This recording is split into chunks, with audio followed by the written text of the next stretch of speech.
गांव जहाँ पेड़ हो, हरियाली हो और आने वाली पीढ़ी का भविष्य माननीय अध्यक्ष महोदय सुरक्षित रहे। हम ऐसा गांव बनाना चाहते हैं जहाँ ऊर्जा स्वच्छ हो, तकनीकी सबके काम आए, सोलर लाइट हो, सरकारी भवनों पर रूफटॉप हो, पंचायत भवन में इंटरनेट हो, ब्रॉडबैंड हो, सार्वजनिक वाईफाई पॉइंट हो, सीएससी भवन का उन्नयन हो, महिलाएं सशक्त और आत्मनिर्भर हो। और माननीय अध्यक्ष महोदय, यही आदर्श गांव विकसित भारत की नींव होगा। विकसित भारत 53 लाख हमने किए 862 लाख, ये मोदी की गारंटी है। माननीय अध्यक्ष महोदय, मेरी बहनें यहाँ बैठी है, महिलाओं की भागीदारी इनके समय थी 48%, हमारे समय हो गई 56.73%। माननीय अध्यक्ष महोदय,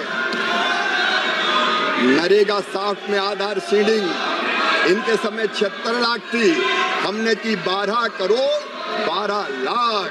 माननीय अध्यक्ष महोदय, आधार भुगतान हेतु प्रणाली इनने कोई प्रावधान ही नहीं किया, अंधा बांटे रेवड़ी चीन चीन के दे, पैसा खा गए, बर्बाद कर दिया, लेकिन हमने 11.93 करोड़। माननीय अध्यक्ष महोदय, ग्राम पंचायत में इनके समय रजिस्टर रखे जाते थे 22, लिस्ट बना दिया था, हमने घटा के कर दिए 7। और व्यक्तिगत परिसंपत्तियां माननीय अध्यक्ष महोदय, इनके समय बनी 29,45,136 करोड़, हमने बनाई 5 करोड़ 62,67,077। माननीय अध्यक्ष महोदय, माननीय अध्यक्ष महोदय, माननीय अध्यक्ष महोदय, ये देश को कितना गुमनाम करेंगे, हम कितना गुमराह करेंगे। माननीय अध्यक्ष महोदय, मैं आज एक तथ्य उजागर करना चाहता हूँ। उस दिन हमारी बहन श्रीमती प्रियंका गांधी कह रही थी, नाम तो गांधी लगा लिया है, गांधी को भी गांधी से चुराने का पाप कांग्रेस ने किया है। माननीय अध्यक्ष महोदय, ये कह रहे थे कि किस सनक में ये नाम बदल रहे हैं। सनक की बात की थी, सनक में हम नहीं है, सनक में मोदी सरकार नहीं है, नाम रखने की सनक तो कांग्रेस की है। माननीय अध्यक्ष महोदय, कितनी योजनाओं के नाम महात्मा गांधी के नाम पे आपने रखे। माननीय अध्यक्ष महोदय, इन्हें नाम महात्मा गांधी के नाम पर नहीं रखे, इन्हें नाम केवल नेहरू परिवार के नाम पर रखने का पाप किया। आज पूरा देश ये जान ले, कितनी योजनाओं का नाम इन्हें अपने खानदान को महिमा मंडित करने के लिए रखा। माननीय अध्यक्ष महोदय, राज्य सरकार की योजनाओं के नाम 25 नाम स्वर्गीय राजीव गांधी जी के नाम पर, 27 योजना के नाम इंदिरा जी के नाम पर, कुल 52। ये नाम की बात करते हैं, नाम रखने की सनक अगर है तो कांग्रेस की है। शैक्षणिक संस्था या यूनिवर्सिटी के नाम राजीव जी पर 55, इंदिरा जी पर 21, नेहरू जी पर 22। खेल और टूर्नामेंट ट्रॉफी के नाम राजीव गांधी जी पर 23, इंदिरा जी पर 4, नेहरू जी पर 2। और माननीय अध्यक्ष महोदय, सड़क, जगह, इमारत के नाम 74 ने अपने नामों पर रखे। 51 अवार्ड के नाम नेहरू परिवार के नाम पर रखे गए। 37 संस्थान, चेयर और फेस्टिवल नेहरू जी के नाम पर और इंदिरा जी के नाम पर रखी गई। 39 चिकित्सा संस्थान और अस्पताल इनने अपने नाम पर कर लिए। 15 स्कॉलरशिप इनके नेताओं के नाम पर। 15 नेशनल पार्क जहाँ जानवर रहते हैं वो भी नेहरू जी, इंदिरा जी और राजीव जी के नाम पर कर दिए गए। 5 एयरपोर्ट और बंदरगाहों के नाम और उनके नाम से माननीय अध्यक्ष महोदय कितनी योजना चलाई। तो नाम रखने की सनक इनकी है। माननीय अध्यक्ष महोदय, मोदी सरकार तो केवल काम करना चाहती है, केवल काम में हमारा विश्वास है। और इसलिए चाहे नरेगा का बेहतर क्रियान्वयन का सवाल हो माननीय अध्यक्ष महोदय, वो हमने करने का संकल्प लिया। माननीय अध्यक्ष महोदय, अरे इनने तो गांधी जी की कभी नहीं मानी, हम गांधी को भी मानते हैं, गांधी जी की भी मानते हैं। गांधी जी ने कहा था माननीय अध्यक्ष महोदय 1948 में कि आजादी प्राप्त हो गई, कांग्रेस का काम पूरा हो गया, अब कांग्रेस भंग कर देनी चाहिए, कांग्रेस की जगह लोक सेवक संघ बनाना चाहिए। लेकिन नेहरू जी ने सत्ता से चिपका रहने के लिए, आजादी के आंदोलन का लाभ उठाने के लिए कांग्रेस भंग नहीं की। बापूजी की आदर्शों की हत्या कांग्रेस ने उसी दिन कर दी जिस दिन कांग्रेस भंग नहीं की। बापू के आदर्शों की हत्या कांग्रेस ने की है माननीय अध्यक्ष महोदय। जिस दिन देश का बंटवारा स्वीकार किया उस दिन बापू के आदर्शों की हत्या हो गई। माननीय अध्यक्ष महोदय, जिस दिन इनने कश्मीर को विशेष दर्जा दिया उस दिन बापू के आदर्शों की हत्या हो गई। जिस दिन इंदिरा गांधी ने आपातकाल लगा के संविधान की धज्जियां उड़ाई उस दिन गांधी जी की हत्या इनने कर दी। माननीय अध्यक्ष महोदय, जिस दिन संतों पर गोलियां चलाई दिल्ली में उस दिन तुमने गांधी जी की हत्या करने का पाप किया। पूरे देश को भ्रष्टाचार और घोटाले में डुबा के तुमने गांधी जी की हत्या की। कितनी गांधी जी के आदर्शों की हत्या करोगे माननीय अध्यक्ष महोदय? ये हमसे बात करते हैं। माननीय मोदी जी की सरकार ने नरेगा को ढंग से लागू करने का भी काम किया, लेकिन माननीय अध्यक्ष महोदय नरेगा में कई तरह की मनरेगा में कई तरह की कमियां थी। और माननीय अध्यक्ष महोदय, आज मैं बताना चाहता हूं कि उसके स्थान पर ये नया विधेयक क्यों हम लेके आए, ये नया कानून हम क्यों बनाना चाहते हैं।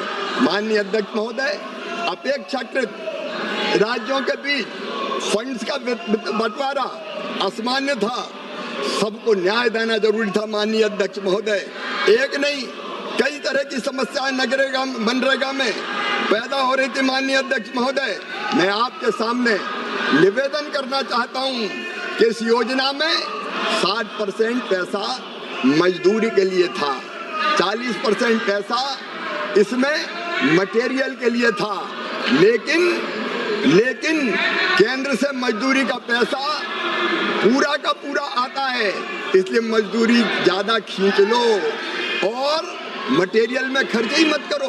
माननीय अध्यक्ष महोदय, मटेरियल पर केवल 26% खर्च हुए, कई राज्यों ने तो केवल 19-20% खर्च करने का काम किया।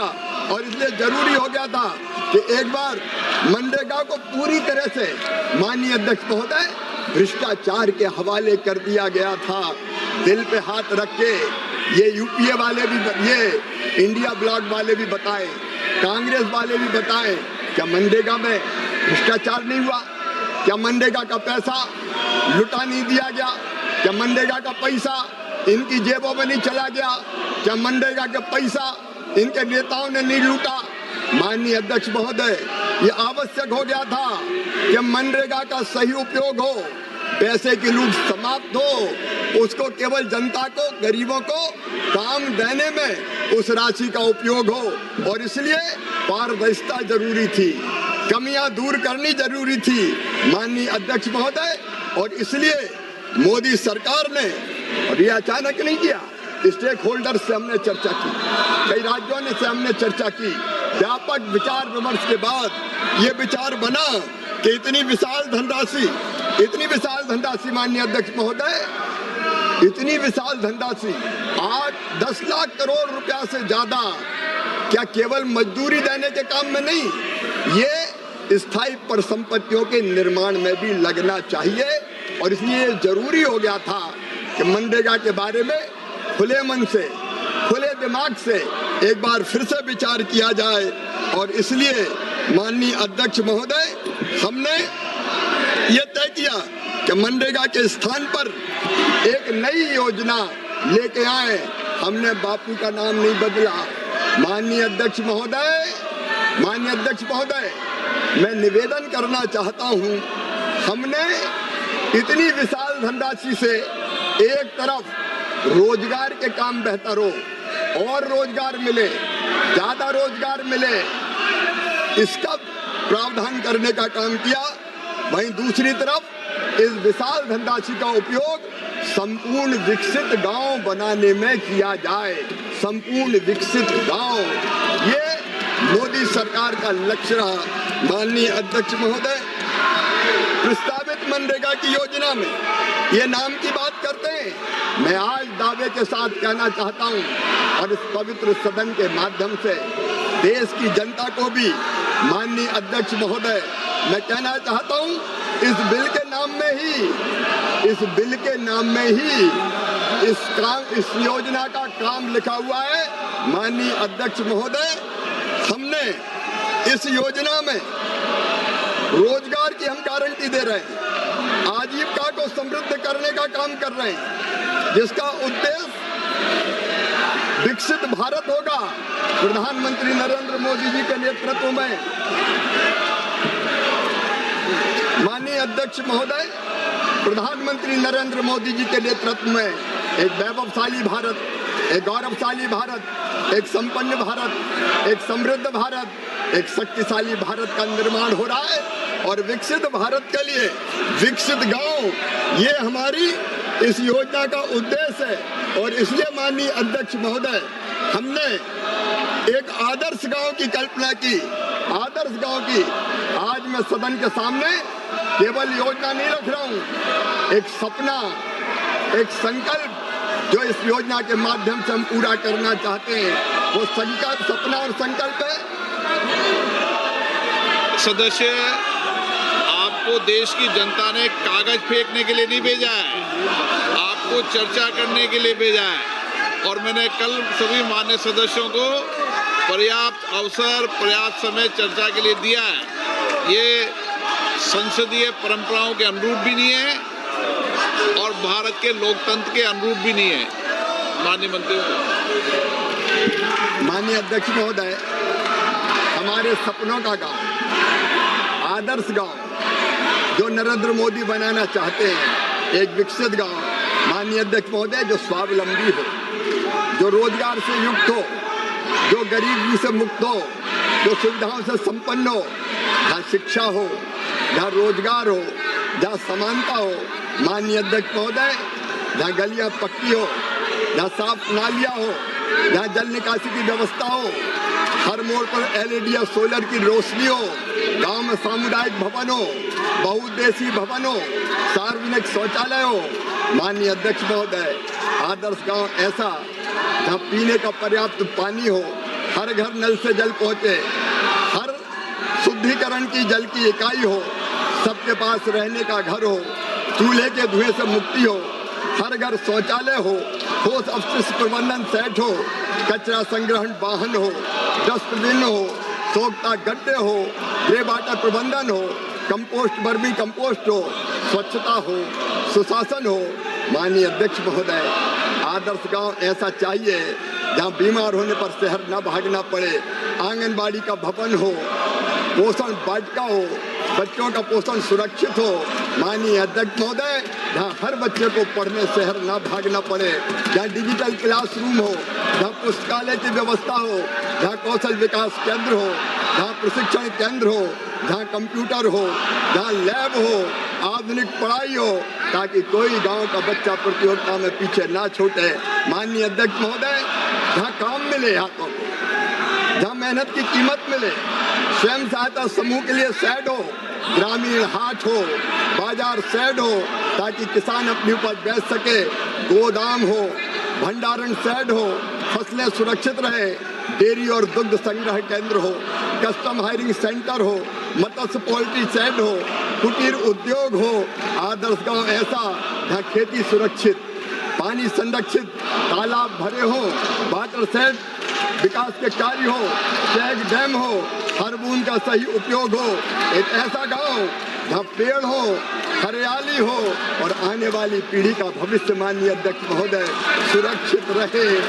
हम ऐसा गांव बनाना चाहते हैं जहाँ ऊर्जा स्वच्छ हो, तकनीकी सबके काम आए, सोलर लाइट हो, सरकारी भवनों पर रूफटॉप हो, पंचायत भवन में इंटरनेट हो, ब्रॉडबैंड हो, सार्वजनिक वाईफाई पॉइंट हो, CSC भवन का उन्नयन हो, महिलाएं सशक्त और आत्मनिर्भर हो। और माननीय अध्यक्ष महोदय, यही आदर्श गांव विकसित भारत की नींव होगा, विकसित भारत की नींव, जहाँ सुशासन हो, जहाँ सबका विकास हो, जहाँ संपन्नता हो, जहाँ अंत्योदय का प्रकाश हो, जहाँ हर हाथ को काम मिले, जहाँ मेहनत का मान सुनिश्चित हो, जहाँ हर खेत हरा भरा हो, जहाँ ग्राम स्वराज का मंत्र हो।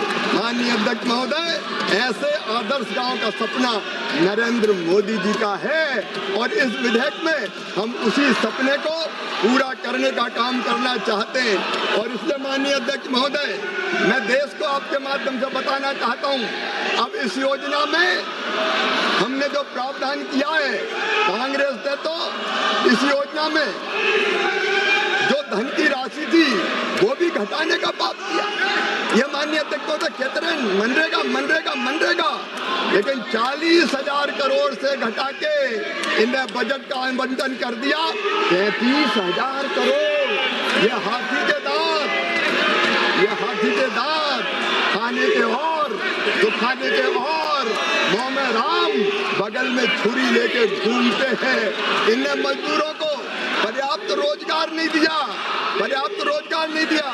लेकिन माननीय अध्यक्ष महोदय, ये नरेंद्र मोदी जी की सरकार थी, 1,11,000 करोड़ रुपया तक हमने मनरेगा पर खत्म किए हैं, खर्च किए हैं।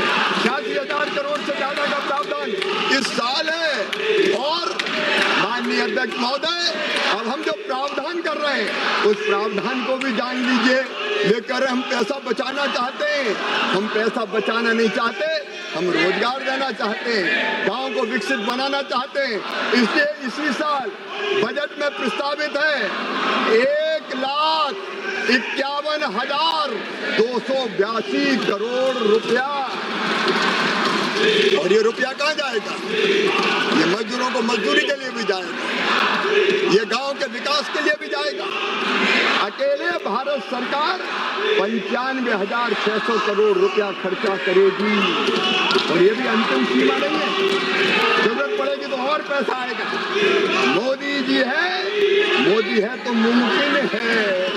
ये तो एक एक पैसे के लिए रोते थे, इनके पास कुछ था नहीं, लेकिन मोदी सरकार के पास, नरेंद्र मोदी जी के पास गांव के विकास और रोजगार के लिए धन की कमी नहीं है। माननीय अध्यक्ष महोदय, इस योजना के अंतर्गत मैं देश को आपके माध्यम से बताना चाहता हूं, जल संरक्षण के काम लिए जाएंगे। जल शक्ति मंत्री यहाँ बैठे हुए हैं, कई जगह वाटर लेवल बहुत नीचे चला गया है माननीय अध्यक्ष महोदय, और इसलिए जो क्रिटिकल ब्लॉक्स हैं, जो सेमी क्रिटिकल ब्लॉक्स हैं, उन सब में पानी की बेहतर व्यवस्था के लिए 65% राशि तक खर्च की जाएगी। पानी की एक एक बूंद को बचाने का काम होगा। हम तालाब बनाएंगे, सिंचाई के कुएं बनाएंगे, माइक्रो इरिगेशन चैनल बनाएंगे, सामुदायिक जल भराव भूमि का सुधार करेंगे, वृक्षारोपण करेंगे। एक पेड़ माँ के नाम अभियान पर्यावरण बचाने को अभी काम करेगा माननीय अध्यक्ष महोदय। और दूसरी कैटेगरी माननीय अध्यक्ष महोदय, हम सड़कें बनाएंगे, पुलिया बनाएंगे, ग्राम पंचायत भवन, आंगनबाड़ी भवन, ग्रामीण पुस्तकालय, विद्यालय का निर्माण, किचन शेड, अतिरिक्त कक्ष स्कूल में, प्रयोगशाला, स्कूल परिसर की दीवारें, खेल के मैदान, शांति धाम, सामुदायिक काम, सोलर लाइट, ग्रामीण पार्किंग क्षेत्र, प्रधानमंत्री आवास योजना ग्रामीण के आवास, जल जीवन मिशन के अधीन किए गए काम माननीय अध्यक्ष महोदय। और केवल इतने ही नहीं, ये काम तो हम करेंगे, आजीविका से संबंधित काम भी करेंगे। प्रधानमंत्री जी ने संकल्प लिया है हर दीदी को लखपति दीदी बनाने का संकल्प। 2 करोड़ बन गई, अब 3 करोड़ बनाने वाले, और बढ़ाते हुए एक दिन वो आएगा जब देश की किसी बहन की आंखों में आंसू नहीं होंगे, हर चेहरे पर मुस्कुराहट होगी माननीय अध्यक्ष महोदय। और इसलिए आजीविका मूलक काम, ग्रामीण हाट, प्रशिक्षण से कौशल विकास केंद्र, खाद्यान्न के लिए ग्रेन स्टोरेज बिल्डिंग, कृषि उत्पाद भंडार, एग्रीकल्चर प्रोड्यूस के लिए स्ट्रक्चर, शीत भंडारण यूनिट, स्वयं सहायता समूह तथा हमारे एफपीओ के लिए भवन, कंपोस्ट खाद, चारागाह घास, घास के मैदान, डेयरी अवसंरचना, मवेशियों, बकरियों और मुर्गी पालन, अन्न पशुधन के लिए आश्रयों का विकास, मत्स्य पालन संबंधी अवसंरचना और माननीय अध्यक्ष महोदय नर्सरी को बढ़ाने का काम भी किया जाएगा ताकि लोगों को रोजगार मिले। ये तो केवल गरीब रखना चाहते थे, इनको तो 1971 में इंदिरा जी को याद आई, गरीबी हटाओ, गरीबी हटाओ, नारा दे दिया गरीबी हटाओ, लेकिन गरीबी नहीं हटाई। गरीब को इनने हटाने का पाप किया और उसके बाद 25 साल बाद फिर इनको मनरेगा याद आई। हम आजीविका मूलक काम करके गरीबी हटाने का काम करेंगे। चक्रवात और बाढ़ की स्थिति में नहर तटबंध आपदा निवारण कार्यों का निर्माण, बाढ़ प्रबंधन के लिए तालाब, जल संरचना को मजबूत करेंगे। आपदा के बाद ग्रामीण सड़कें, सामुदायिक संपत्तियों का पुनर्वास करेंगे। माननीय अध्यक्ष महोदय, आपदा से निपटने के सारे प्रबंध भी इसके अंतर्गत करने का काम मोदी जी की सरकार करेगी। माननीय अध्यक्ष महोदय, मैं निवेदन करना चाहता हूँ, ये SC ST की बात कर रहे थे, कमजोर वर्गों की बात कर रहे थे, ये नरेंद्र मोदी जी हैं जिनने विधवा को कल्याणी नाम दिया, जिन्होंने विकलांग को दिव्यांग नाम दिया, चाहे वो अनुसूचित जाति हो, अनुसूचित जनजाति हो, अन्य पिछड़ा वर्ग हो, समाज के कमजोर वर्ग के लोग हों, दिव्यांग हो, सबके लिए हमने विशेष प्रावधान किया है। उनके लिए विशेष जॉब कार्ड नहीं, रोजगार गारंटी कार्ड बनाए जाएंगे और कम काम करने पर भी उनको ज्यादा मजदूरी देने का काम किया जाएगा। गरीबों के और कमजोर वर्गों के हित पूरी तरह से माननीय अध्यक्ष महोदय सुरक्षित रखने का काम हमने इस विधेयक में किया है।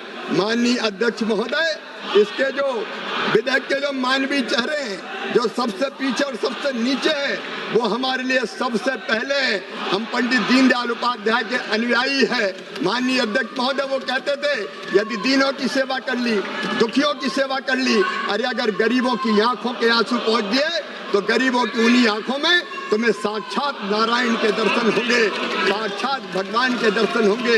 ये दरिद्री हमारा नारायण है, गरीबी हमारा भगवान है, जनता ही हमारी जनार्दन है, उसकी सेवा हमारे लिए भगवान की पूजा है। और इसलिए माननीय अध्यक्ष महोदय, मोदी जी के नेतृत्व में इस योजना के अंतर्गत भी मैं कहना चाहता हूँ कितने काम होंगे। एक बात और मैं माननीय अध्यक्ष महोदय कहना चाहता हूँ, गांधी जी की बात करने वालों ने कब गरीबों के लिए काम किए? ये नरेंद्र मोदी जी की सरकार है। प्रधानमंत्री आवास बना दिए, 4 करोड़ गरीबों को घर देने का काम नरेंद्र मोदी जी ने किया। स्वच्छ भारत मिशन, 11 करोड़ शौचालय बनाए गए। उज्ज्वला योजना बहनों की जिंदगी बढ़ा दी और जिंदगी बदल दी। 10 करोड़ LPG कनेक्शन दिए। जल जीवन मिशन, 14 करोड़ 90 लाख से अधिक घर को नल का जल आपने पिला दिया। माननीय अध्यक्ष महोदय, आयुष्मान भारत 36.9 करोड़ से ज्यादा लोगों को फायदा हुआ। आयुष्मान आरोग्य मंदिर, 1.5 लाख प्राइमरी केयर और सस्ती जेनेरिक दवाई देने वाले सेंटर बन गए।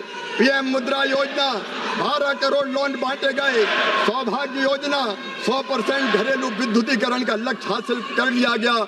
रिन्यूएबल एनर्जी का विस्तार 2.82 गीगावाट से बढ़ के 73.32 गीगावाट हो गई। PM जन धन के खाते गरीब की जिंदगी बदल दी प्रधानमंत्री जी ने। 34 लाख करोड़ स्किल इंडिया, 1.4 करोड़ युवाओं को ट्रेनिंग दी गई। अटल पेंशन योजना, 7.65 करोड़ लोगों को लाभ मिला। PM गरीब कल्याण अन्न योजना, 81 करोड़ को निःशुल्क राशन देने का चमत्कार नरेंद्र मोदी जी की सरकार ने किया। माननीय अध्यक्ष महोदय, PM किसान सम्मान निधि 11 करोड़ से ज्यादा किसानों को देने का काम किया। माननीय अध्यक्ष महोदय, UPA बनाम NDA अगर आप देखेंगे तो माननीय अध्यक्ष महोदय, कल जनजाति की बात कर रहे थे, आपका बजट था 4,295 करोड़, हमने कर दिया 13,000 करोड़ रुपया। महिला और बाल विकास का आपका 20,000 करोड़ बजट था, हमारा 26,000 करोड़। माननीय अध्यक्ष महोदय, महिला हो, युवा हो, गरीब हो, किसान हो, सबकी जिंदगी बदलने का काम अगर किसी ने किया है तो माननीय नरेंद्र मोदी जी की सरकार ने किया है। और इसलिए मैं कहना चाहता हूं, माननीय अध्यक्ष महोदय, इनने तो बापू के आदर्शों को मारने का काम किया, लेकिन नरेंद्र मोदी जी ने बापू के आदर्शों को जिंदा रखने का काम किया। माननीय अध्यक्ष महोदय, बापू आज जिंदा है प्रधानमंत्री आवास योजना के बने मकानों में। माननीय अध्यक्ष महोदय, बापू आज जिंदा है जल जीवन मिशन के कामों में। माननीय अध्यक्ष महोदय, बापू आज जिंदा है स्वच्छ भारत मिशन में। माननीय अध्यक्ष महोदय, बापू आज जिंदा है उज्ज्वला योजना में, जहां 10 करोड़ रसोई घरे से जुए का अंधेरा हटा और मां की सांसें सुरक्षित हुई, बहनों के चेहरे पर मुस्कान खिली। माननीय अध्यक्ष महोदय, बापू आज जिंदा है आयुष्मान भारत में, जहां 36.9 करोड़ से अधिक लोगों को इलाज का भरोसा मिला। बापू आज जिंदा है आयुष्मान आरोग्य मंदिर में, जहां 1.5 लाख से ज्यादा केंद्र सस्ती दवाइयां दे रहे हैं। बापू आज जिंदा है जनधन में और डीबीटी में। बापू आज जिंदा है सीधे 34 लाख करोड़ रुपया गरीबों के खाते में पहुंचे। बापू आज मुद्रा योजना में जिंदा है। बापू सौभाग्य योजना में जिंदा है। बापू स्किल इंडिया मिशन में जिंदा है। बापू अटल पेंशन योजना में जिंदा है। बापू आज जिंदा है पीएम गरीब कल्याण अन्न योजना में। माननीय अध्यक्ष महोदय, बापू तस्वीरों में नहीं, तिथियों में नहीं, भाषणों के पोस्टर में नहीं, बापू उस काम में जिंदा है जो अंतिम व्यक्ति तक पहुंचता है। और इसलिए माननीय अध्यक्ष महोदय, बापू आज जिंदा है हम सबके हृदयों में एक विचार बनकर, और बापू के आदर्शों को ही इस योजना में हमने क्रियान्वित करने का काम किया है, जो गरीब की जिंदगी बदलेगी। 60 और 40 का शेयर भी इसलिए कि राज्यों की सहभागिता बढ़े, वो भी जिम्मेदारी का अनुभव करे, और किसान के काम के समय योजना के काम को स्थगित रखने का काम इसलिए किया कि किसानों के भी खेती का काम प्रभावित ना हो। माननीय अध्यक्ष महोदय, एक नए भारत का निर्माण नरेंद्र मोदी जी के नेतृत्व में हो रहा है, और गरीबों के कल्याण में ये योजना महत्वपूर्ण रोल अदा करेगी। कौन कहता है कि आसमान में सुराख नहीं होता, एक पत्थर तो तबीयत से उठा लो यारो। माननीय अध्यक्ष महोदय, मैं इन निराश और हताश लोगों को अटल जी की पंक्तियां सुना के अपनी बात समाप्त करता हूँ। गीत नया गाता हूँ, गीत नया गाता हूँ, टूटे हुए तारों से फूटे बासंती स्वर, पत्थर की छाती में उगाया नव अंकर, भरे सब पीले पात, भरे सब पीले पात, कोयल की कुहकरात, प्राची में अरुणा की रेख देख पाता हूँ, गीत नया गाता हूँ। और ये भी कहना चाहता हूँ कि इनके हंगामे से हार नहीं मानूंगा, रार नहीं ठानूंगा, काल के कपाल पर लिखता मिटाता हूँ, गीत नया गाता हूँ, गीत नया गाता हूँ। विकास का गीत, जन कल्याण का गीत, गरीब कल्याण का गीत। बहुत बहुत धन्यवाद। No matter what dream you're building, we're here for it. Cloudflare is the only platform you need to support your new venture at every stage. That's right. With Cloudflare, I can register my new domain, build, deploy, and deliver serverless full-stack applications, accelerate site performance with fast DNS and CDN, and protect my assets and visitors with unmetered DDoS protection. Build your dream at cloudflare.com.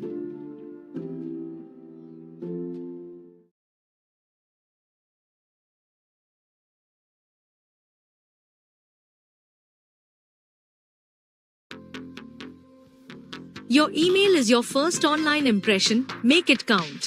With GoDaddy Email, you get a professional address that matches your domain. It builds trust, boosts credibility, and helps grow your brand.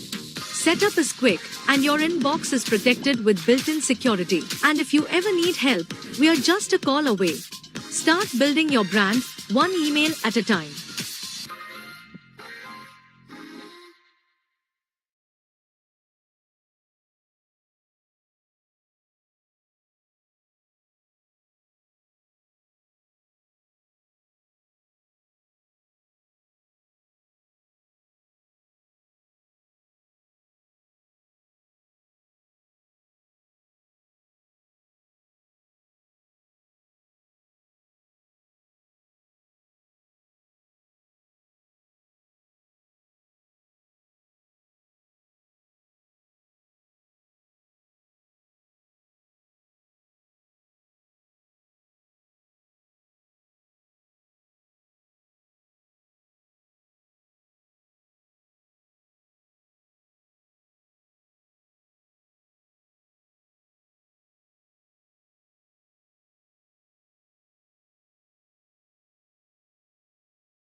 माननीय शिवराज सिंह जी। धन्यवाद माननीय अध्यक्ष महोदय। सबसे पहले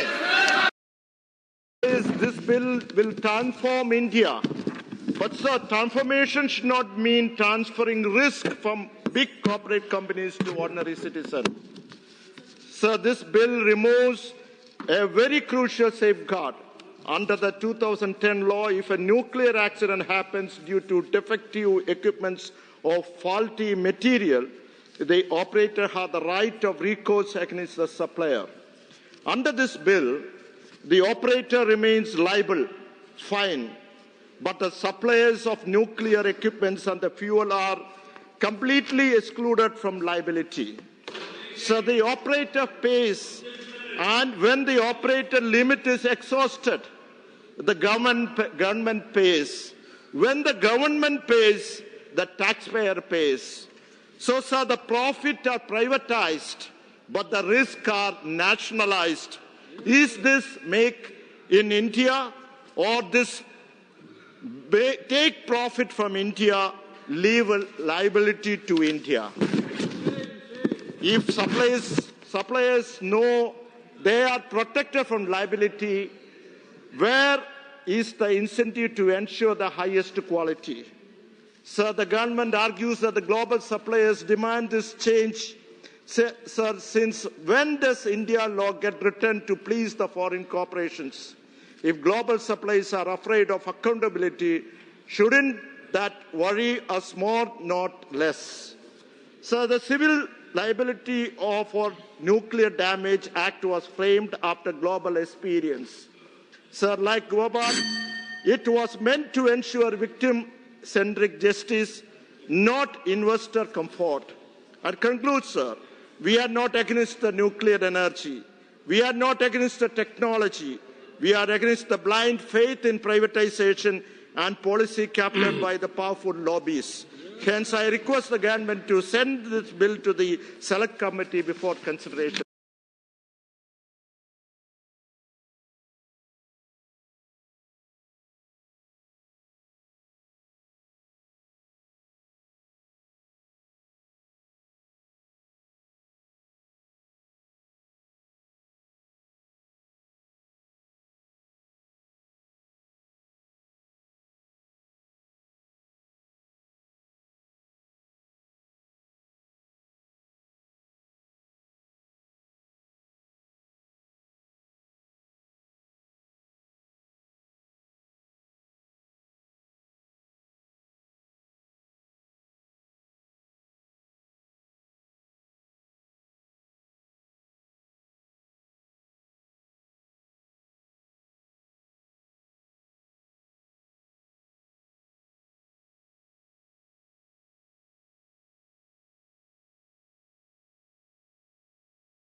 Sir, this bill, there is a fundamental flaw, sir.